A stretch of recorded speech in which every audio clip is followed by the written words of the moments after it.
प्रश्नोत्तरी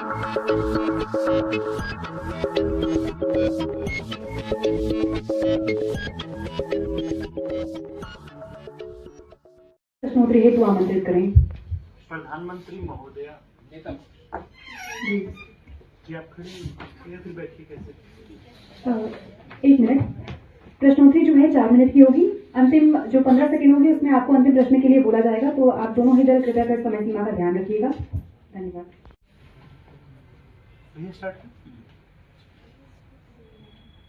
क्या आप दार्शनिक हैं? जी मैं बिल्कुल दार्शनिक हूँ। क्या दार्शनिक का काम जो है समाज को एक आदर्श स्थिति देना है?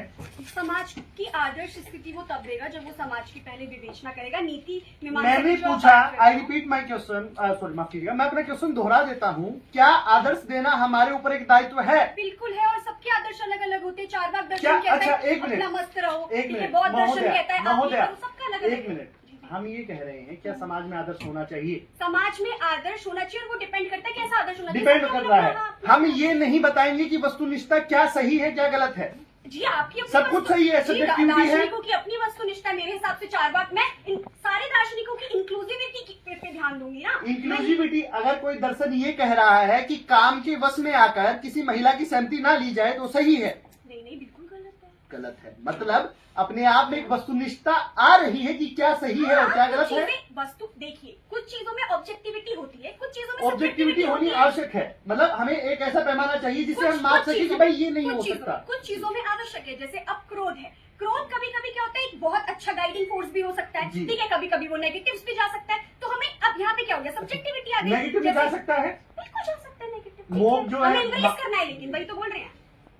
आप ये बताइए कि क्रोध और मोह दो गुणों में से आप मानव समाज को आदर्श की तरफ ले जाने के लिए क्रोध को वरीयता देंगी या मोह को या प्रेम को? प्रेम को क्रोध को वरीयता दूंगी या मान्यवर। हाँ, अब यहीं पे हम लोगों को ये समझने की कोशिश करनी पड़ेगी कि मुझे प्रेम ज्ञात कैसे होगा कि कोई चीज प्रेम है। जब मैं क्रोध से गुजरूंगी ना तभी ना ज्ञात होगा। क्रोध से आप प्रेम जानेंगे। ऑब्वियसली हाँ, बिल्कुल। एक मिनट एक मिनट सुनिए, एक मिनट, सीधा सा क्वेश्चन।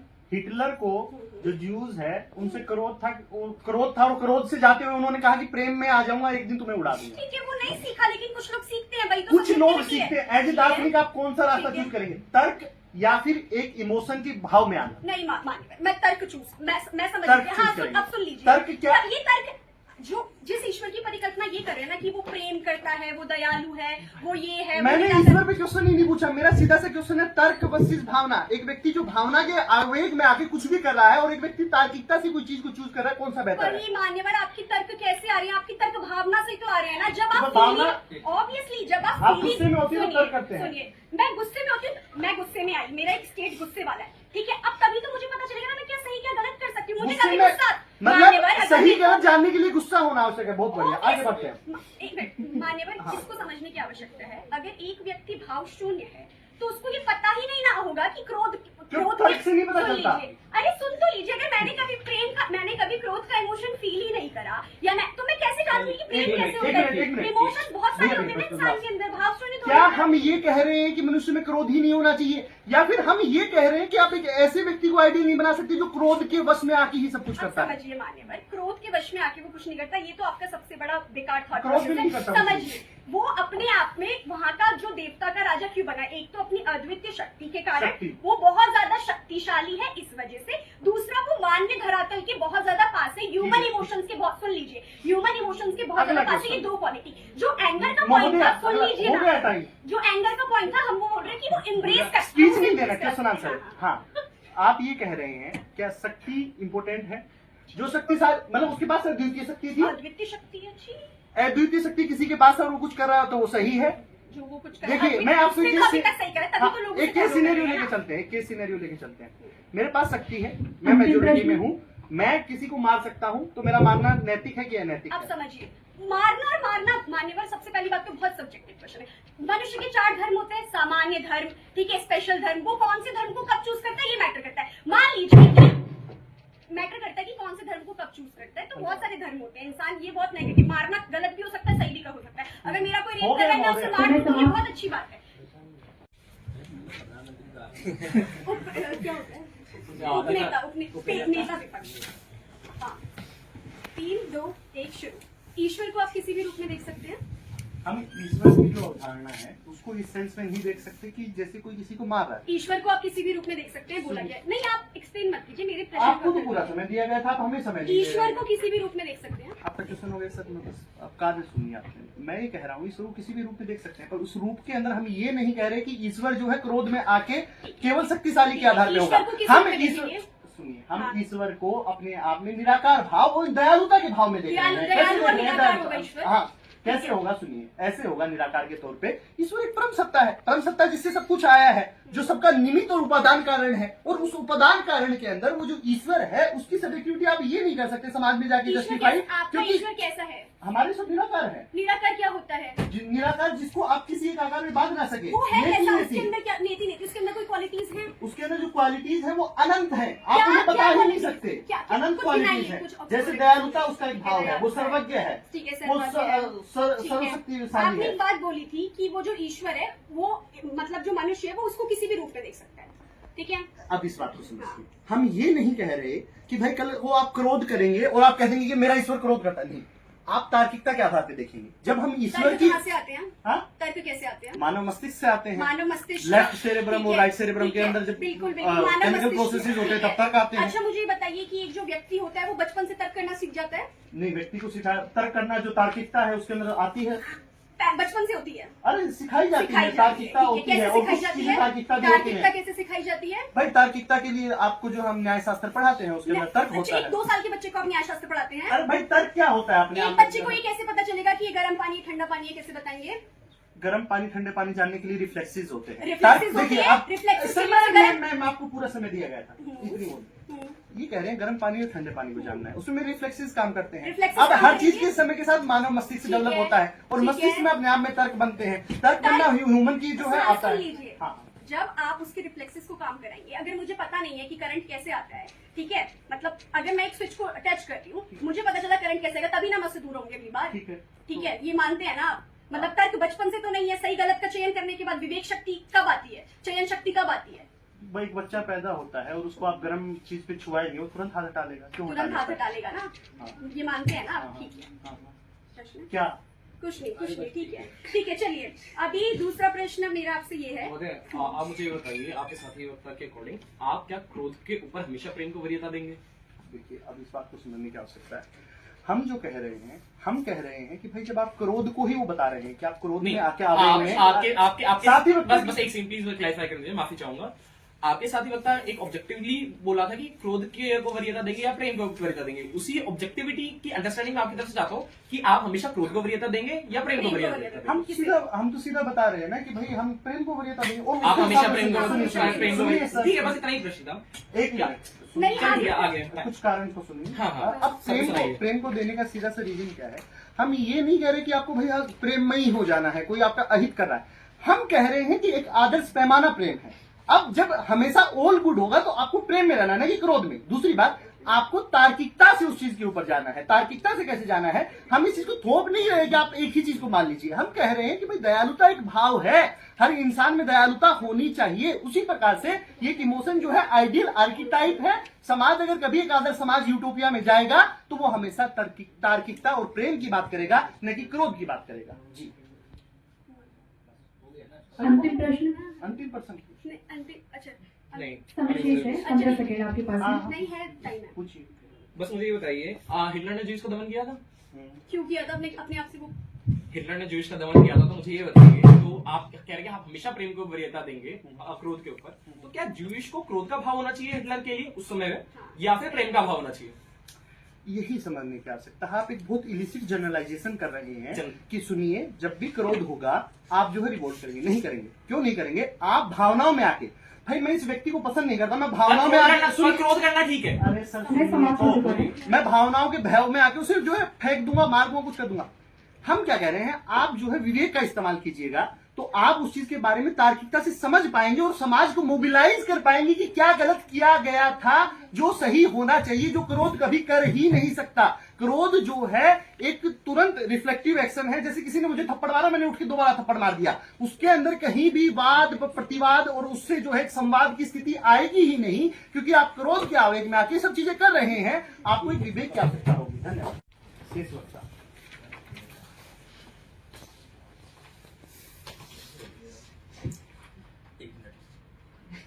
आपका जो ये जीवस जो देवता है वो उसकी भावनाओं का कोई उल्लंघन करता है तो उसको वो कठोर दंड देगा।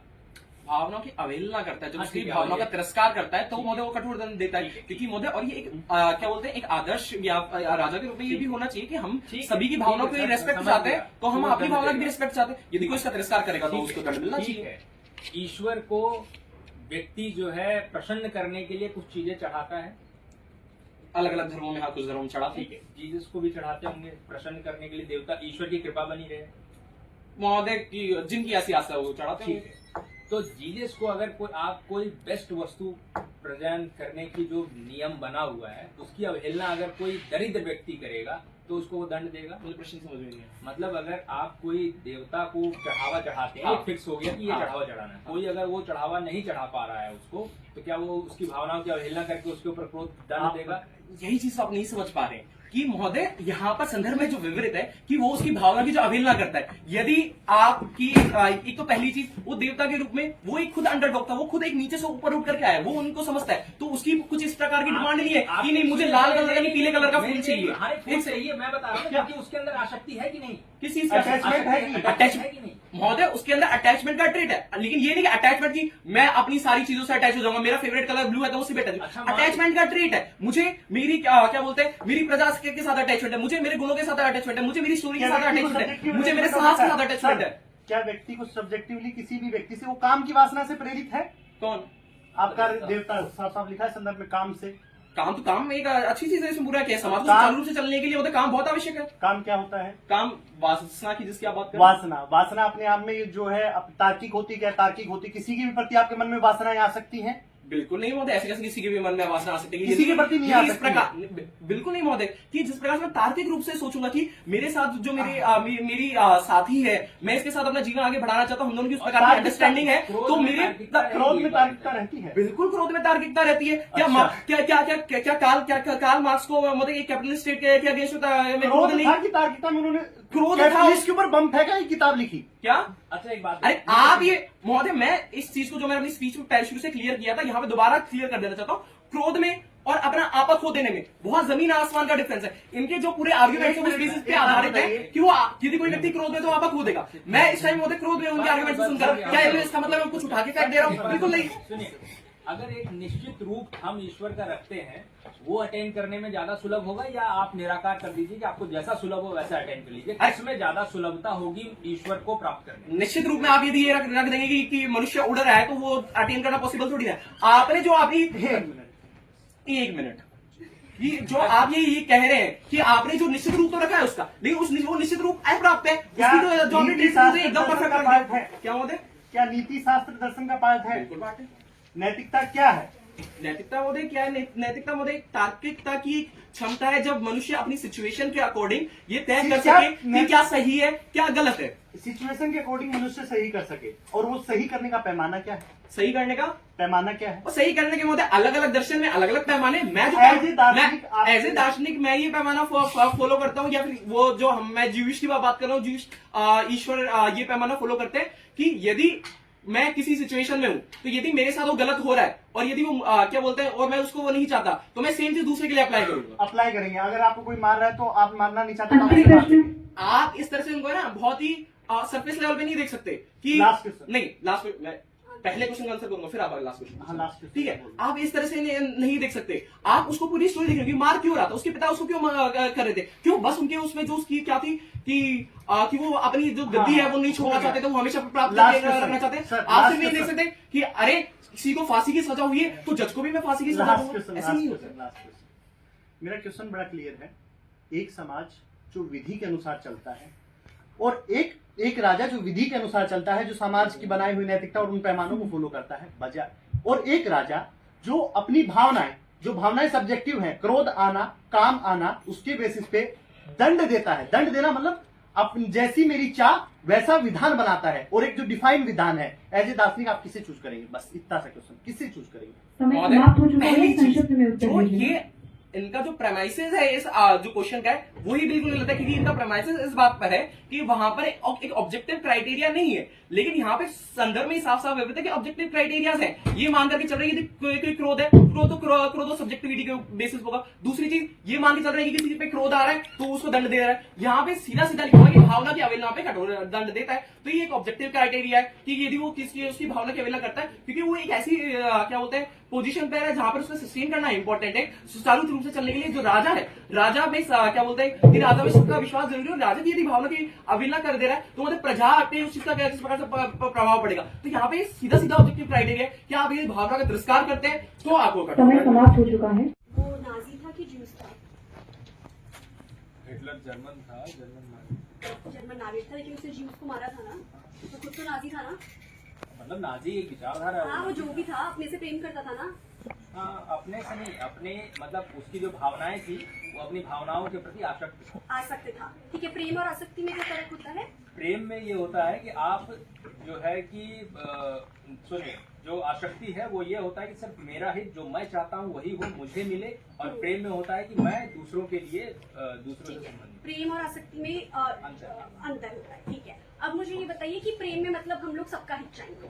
हाँ, मतलब ईश्वर के रूप में सबका है। ठीक है, सबका हित चाहेंगे। आप मुझे ये बताइए कि मान लीजिए कि एक व्यक्ति है, एक व्यक्ति किसी को पीछे मतलब उसको मारने के लिए भाग रहे हो, ठीक है। एक व्यक्ति है, उसने कुछ खराब काम किया है और वो उसको मारने के लिए भाग रहा है, और वहां पे खड़े होकर आप उसे रास्ता मतलब आपसे वो पूछ रहे हैं कि आपने उस व्यक्ति को देखा या नहीं देखा, ठीक है, मैं उसे मारने के लिए जा रहा हूँ, तो आप क्या करेंगे? उसे सही रास्ता बताएंगे या नहीं बताएंगे? क्योंकि वो किसी को मार के भाग रहा है ये मैंने नहीं देखा ना, वो तो सिर्फ मुझे रास्ता देख रहा है ना। हाँ, हो तो- सकता है कि किस वजह से वो हाँ, तो भाग आप रहा है, उसे क्यों सही नहीं भाग रास्ता रहा है। बताएंगे या नहीं बताएंगे? वो उसके पीछे तलवार लेकर जा रहा है। तलवार लेके जा रहा है। देखिए, अगर वो यहाँ पर वो मुझसे पूछ रहा है कि कौन किधर गया, तो अगर तार्किक हुआ वहाँ पे मैं ये समझ लिया कि वो किसी की हत्या करने के लिए जा रहा था, मैं उसको सही रास्ता ये बताऊंगा कि उसको दूसरी जगह भेज देंगे, क्योंकि प्रेम है। मोदी बताइए, आपके अकॉर्डिंग जो आप बोल रहे हैं कि आप हर चीज में प्रेम को वरीयता देंगे, आपके प्रेम में हिंसा होती है? कब हमेशा अहिंसा होगी? प्रेम में हिंसा नहीं होती। प्रेम में हिंसा नहीं होती है। आपका ईश्वर दंड देता है? देखिए, हमारा ईश्वर नहीं, जिसका ईश्वर की आप कल्पना आप चाहते हैं कि गलत, आप चाहते हैं समाज, आप जो रेप की बात कर रहे थे आर्टिकल बोर्ड ने, आप जो रेप की बात कर रहे थे, आप चाहते हैं समाज में रेपिस्ट को दंड मिले? नहीं, हमें चाहते हैं कि रेपिस्ट हो ही ना, क्योंकि आप अच्छा, रेपिस्ट, आप सुनिए मेरी बात सुनिए। समाज की सच्चाई है कि रेपिस्ट है एग्जिस्ट कर रहे हैं? जवाब दे देते जी, मैं ये कह रहा हूँ कि जिस ईश्वर को आप कल्पित कर रहे हैं ना, और जिसके अंदर क्रोध को आप साहसी बताकर कर रहे हैं, उस क्रोध के वशीभूत होकर ही वो गलत कृत्य कर रहा है। और हम चाहते हैं कि ऐसा ईश्वर बने ही, ताकि मनुष्य उससे प्रेरणा ही क्या समाज में ऐसे धर्म एग्जिस्ट करते हैं जहाँ पर ये जो निराकार और दयालु ईश्वर एग्जिस्ट कर रहे हैं? हम दार्शनिक के रूप में ये कहें। क्या क्रिश्चियन कम्युनिटी, माफ कीजिएगा मैं रोक रहा हूँ, क्या क्रिश्चियन कम्युनिटी में निराकार और दयालु ईश्वर एग्जिस्ट करता है? हाँ, वो दयालु बता। क्या वहां पे रेप होते हैं? क्योंकि मनुष्य के लिए वो जो आदर्श स्थिति है वो उस तक पहुंच रहा, बुराइयां हैं, हम इसको मना नहीं कर रहे। तो आप क्रिश्चियन कम्युनिटी में जब क्या बोलते हैं कि यदि कोई व्यक्ति रेप कर रहा है यानी कि रेप एग्जिस्ट कर रहा है ना, या तो आप चाहते हैं उस रेपिस्ट को दंड मिलना चाहिए? हम ये कह रहे हैं दंड मिलना चाहिए, दंड मिलना चाहिए। पहले आप पूरा जी, देखिए, समाज में बुराइयां हैं जो गलत कर रहा है समाज व्यवस्था के साथ, लेकिन जब हम एक आदर्श व्यवस्था की चल रहे हैं, क्या हम ईश्वर को ऐसा प्रोजेक्ट करेंगे कि वो क्रोध के वशीभूत होकर अपनी भावनाओं की अवहेलना करके वो सारे काम कर रहा है? इसलिए क्रिश्चियनिटी के ईश्वर है। क्या आपकी आदर्श व्यवस्था इसी व्यवस्था में से निकल करके बनेगी? क्या आप इसी व्यवस्था में सुधार करके आदर्श व्यवस्था की तरफ जाएंगे? हमारी आदर्श व्यवस्था जो ईश्वर के रूप में हम प्रस्तुत करेंगे उसमें से बनी, और वह इसी मनुष्य के समाज के तार्किक दार्शनिक के मन से ही निकलेगी, डिबेट छोड़िए। मस्तिष्क से ही निकलेगी। आप मुझे बस ये बताइए कि एक क्रिश्चियन कम्युनिटी में जो उस ईश्वर में विश्वास रख रहा है, उस कम्युनिटी में यदि कोई व्यक्ति रेप करता है, कोई व्यक्ति गलत कृत्य करता है, तो उसके साथ आप समाज को कैसे प्रेरित करेंगे कि ये चीज दोबारा ना हो? देखिए, सीधा सा अध्यक्ष महोदय जवाब ये है कि समाज में कुछ चीज गलत हो रही है, उसके लिए दंड देना है, उसके लिए सब चीज करना है, वो सब तो समाज की व्यवस्था है, वो करनी पड़ेगी। लेकिन जिस ईश्वर के रूप में हम सर्वोच्च सत्ता को ऐसा दिखा देंगे, भैया वो क्रोध के अंदर आकर वो भी गलत चीजें करता है, तो ये चीजें जस्टिफाई हो जाएंगी कि ईश्वर ही जब ऐसा कर रहा है तो मनुष्य क्यों ना करे। इसलिए हम कह रहे हैं मनुष्य के अंदर जो दुर्गुण है उससे निजात पाने के लिए एक आदर्श व्यवस्था है जो कि ईश्वर है, उस तरफ हमें बढ़ना है। इसलिए हम ऐसी बात कर रहे हैं। अगेन हम इससे डिनाई नहीं कर रहे कि समाज में अपराध नहीं हो रहा है या गलत काम नहीं हो रहा। मैं बस ये कह रहा हूँ, इसको वाइंड अप कर देते हैं, क्योंकि आप हम दोनों की म्यूचुअल अंडरस्टैंडिंग है कि समाज में अपराध है, समाज में तो हम बुरे कृत्य हैं। तो आपके पास क्या आप जो उस अपराधी है उसको आप उसी तरह से कंटिन्यू रखना चाहते हैं, या आप चाहते हैं कि आपके दर्शन में इस चीज का प्रोविजन हो, आपके दर्शन के द्वारा आप प्रेरित कर सके, समाज में जो चीज एडजस्ट करेंगे वो ही कर लगे, फिर तो दर्शन की जरूरत ही नहीं है। लेकिन क्या आप दर्शन में ऐसी चीज को इंक्लूड करना चाहते हैं जिसके द्वारा उनको ये प्रेरणा मिले कि आगे करना है या नहीं करना? बिल्कुल, आप जो दर्शन की बात कर रहे हैं, दर्शन में ही हम ये कह रहे हैं कि दर्शन में कोई ऐसा राजा नहीं हो सकता है, कोई राजा के रूप में ऐसा कोई ईश्वर नहीं होगा कि उसकी भावनाओं की अवहेलना करने पर वो उसको दंड देगा। हो सकता है कि जिस शक्तिशाली समाज और उसकी बात कर रहे हैं, हो सकता है कि राजा ही जो पृथ्वी पे है, राजा ही गलत कर रहा हो और नागरिकों और स्त्रियों के साथ गलत दुष्कर्म कर रहा हो, और राजा ये कहे कि ईश्वर ही ऐसा है, तब तो वो गलत हो जाएगा। तो जिसकी आप कल्पना कर रहे हैं कि नहीं न्यायपूर्ण समाज होना चाहिए, दर्शन के रूप में हम ये कह रहे हैं न्यायपूर्ण समाज और एक सर्वोच्च सत्ता के रूप में हम आदर्श की स्थिति की ओर बढ़ना चाहते हैं। इसलिए हम इस प्रकार की ईश्वर का समर्थन बिल्कुल नहीं करते जो अपने आप में ही दुर्गुणों को लेकर चल रहा है। धन्यवाद। अध्यक्ष महोदय की अनुमति से मैं उपनेता विपक्ष अपने प्रत्युत्तर भाषण के साथ, सबसे पहले हम दार्शनिकों के सदन में हैं। दार्शनिकों का हमने गोल भी नेता विपक्ष के रूप में हमने बताया कि एक आदर्श स्थिति की तरफ मनुष्य जो है हमेशा बढ़ने की प्रयास करता है और आदर्श के रूप में एक सर्वोच्च सत्ता के रूप में देखता है कि ईश्वर निराकार, दयालु, करुणामय और प्रेम का प्रतिबिंब होता है जिसकी तरफ समाज को ले जाना होता है, ना कि वो क्रोध, आसक्ति और मोह जिसको कि मानव समाज में ही माना जाता है कि इसके कारण ही अपराध होते हैं। जो कि अभी प्रश्नोत्तरी में इन्होंने कहा कि अपराध हो रहा है, क्रोध के कारण उसने कर दिया, उसको दंड देना। हमने ये कहा कि समाज में अपराध हो रहे हैं, इसीलिए तो हम एक ऐसी आदर्श स्थिति, आदर्श प्रतिबिंब की कल्पना कर रहे हैं जो कि इन सबसे मनुष्य को छुटकारा दिलाएगा, प्रेम की तरफ ले जाए, करुणा की तरफ ले जाए। लेकिन जब आपका सर्वोच्च प्रतिबिंब ही क्रोध और आसक्ति से अनासक्त नहीं हो पा रहा है तो आप कैसे आदर्श स्थिति की कल्पना करेंगे? दूसरी बात, इन्होंने कहा ग्रीक देवता में एक ये देवता है लेकिन और भी बहुत सारे देवता हैं। मैं अपने वक्तव्य में पूछकर भी गया था कि दूसरा देवता कौन है जो दया और करुणा को बढ़ाता है, इन्होंने नहीं बताया। और दूसरी बात, जब बहु ईश्वरवाद है तो आप इसी ईश्वर की कल्पना और इसी के वकालत क्यों कर रहे हैं, इसका भी आपने उत्तर नहीं दिया। दूसरा एक सवाल हमने पूछा था कि अटेन करने वाली बात है कि आप किसको आसानी से, सुलभता से प्राप्त कर पाएंगे। जब आप एक निश्चित मापदंड तय कर देंगे कि ईश्वर को इसी तरीके से प्रसन्न किया जा सकता है और उसके वो मन की भावनाओं की अवहेलना अगर कोई करेगा तो उसको दंड मिलेगा। और हमने कहा कि वो निराकार के रूप में आप जैसे प्राप्त करना चाहे वैसे प्राप्त कर लें। हमने Q&A में पूछा इनसे कि भाई अगर देवता को कोई चढ़ावा चढ़ाना है, उसके पसंद का चढ़ावा नहीं है, क्या उसको दंडित करेगा? और आपका संदर्भ तो इसी को समर्थन करता है कि अगर उसकी भावनाओं की अवहेलना करेंगे उसको दंड देगा, और यही दंड। और फिर जब अभी प्रश्नोत्तरी में इन्होंने कहा कि क्या जो अपराध हो रहे हैं और उसको दंड देना चाहिए, तो हम ये कह रहे हैं कि तो समाज में अगर आप ऐसे ईश्वर को रखेंगे तो राजा भी अगर गलत काम करेगा तो ईश्वर का सहारा ले लेगा कि भाई अगर ईश्वर ही ऐसा सर्वोच्च शक्ति के रूप में कर सकता तो मैं क्यों नहीं कर सकता। तो यहाँ पर जो मैंने कहा था कि जो शक्तिशाली होगा वो जो करेगा वो सही हो जाएगा, तो ऐसे प्रतिबिंब की वजह से वो चीजें सही हो जाएंगी। इसका जवाब इन्होंने नहीं दिया था। धन्यवाद। अध्यक्ष महोदय, मेरा प्रतिपक्ष की जो डिबेट थी वो डिबेट जो शब्द है, शब्दों को तोड़ना और फिर उन शब्दों को मतलब तोड़ मरोड़ना और फिर उनको दोनों में डिफरेंस नहीं बताना कि एक्चुअल शब्द और जो ये अंडरस्टैंडिंग लेकर के चल रहे हैं उसमें क्या डिफरेंस है, इस पे रहा। अब मुझे कुछ बताते हैं, इन्होंने कहा भावना को अवहेलना करना। हम बताते हैं कि भावना की तिरस्कार होगा तो उस चीज पे दंड मिलना चाहिए। परंतु मेरे प्रतिपक्ष मेरा पूरी स्पीच में नहीं बता करके जाता कि अवहेलना में और भावना को सिर्फ ना मानने में क्या डिफरेंस है। और ये कहते हैं अरे सिर्फ भावना की अवहेलना करते, हम बता कि तिरस्कार करने पे कर रहा है। ऐसा नहीं कि आप एक लाल फूल के पीला फूल लिया, पीले फूल लिया, हरा फूल लिया तो उसमें वो आपको दंड दे देगा। यदि आपकी भावना की अवहेलना कर रहा है, यदि आपसे कोई आकर के बोल रहा है कि आपके क्या बोलते हैं कि आपकी भावना को कोई चीज बताते हैं तो उसको सहन नहीं करना चाहिए। किस प्रकार से मतलब हम देखते हैं कि जो बड़े बड़े शासक हुए भावना के जो कॉन्ट्रडिक्शन की बात करके जाता हूँ, जो हमारे उपनेता व प्रतिपक्ष है वो पहले कहते हैं कि इनके जो ये हमेशा प्रेम को प्रायोरिटाइज करेंगे, प्रेम में क्या बोलते हैं कि कभी हिंसा नहीं होगी और कहना कि वो दंड हम दे ही नहीं सकते, और अंततः मानकर के जाते हैं हाँ वैसे वो दंड देगा लेकिन क्या होता है उसमें, लेकिन जनरली प्रेम को प्रायोरिटाइज करेगा। तो कहीं ना कहीं मोदी कॉन्ट्रडिक्शन था। दूसरी चीज होता है जो मोदी पूरा उनका पैराडाइम था, पूरे पैराडाइम में कहीं पर भी ये नहीं बता कर जाते कि क्रोध में और आपा खोने में सिमिलैरिटीज कैसे, क्योंकि मोदी ये मान कर जा रहे हैं कि किसी व्यक्ति को मोदी ये बात मानते ही नहीं कि क्रोध एक स्पेक्ट्रम है कि क्रोध थोड़ा शुरू होता है फिर बढ़ता है फिर बढ़ता है फिर इंसान आपा खो देता है। परंतु हमेशा ये मान के जाते हैं कि इंसान को इस पॉइंट पे यदि क्रोध आया तो वो इस पॉइंट पे क्रोध आ गया तो वो बिल्कुल ही विचलित हो जाएगा, बिल्कुल ही गलत डिसीजन लेने लगेगा। तो फिर मोदी किस प्रकार से अलग अलग टाइम की मुझे इस समय क्रोध आता है, क्या सारी चीजें फैक्टर लग रहा हूं, इस चीज का भी कोई जवाब नहीं देकर के जाते। महोदय ये क्रोध और काम को हमेशा एक नेगेटिव ट्रेड बता करके जाते हैं। किस प्रकार से ये उन चीजों का जवाब नहीं देकर के जाते जो हमने पूछी थी कि जैसे क्रोध और काम की वजह से जो अच्छी चीजें हो रही है उन चीजों का नहीं बता करके जाते। हमें बात है कि क्रोध की वजह से कैसे रेवोल्यूशन आ रहे, कैसे विचार विमर्श उत्पन्न हो रहे हैं। काम की बोली कहीं पर नहीं बताया जाता कि काम समाज को आगे बढ़ाने के लिए कैसे जरूरी है। यदि काम को एक ऑब्जेक्टिवली नेगेटिव ट्रेड मान रहे हैं तो जो हम इसे पूछ रहे हैं कि समाज को फिर आप आगे बढ़ाओगे कैसे। आप तो समाज में ये चीज बताओगे कि भाई काम तो नेगेटिव ट्रेड है, तो आप क्या बोलते हैं कि रिप्रोडक्शन जैसी चीजों के लिए जो काम एक अत्यंत अनिवार्य चीज है उस चीज को तो आप समाज में अवॉइड करने के लिए बोलोगे।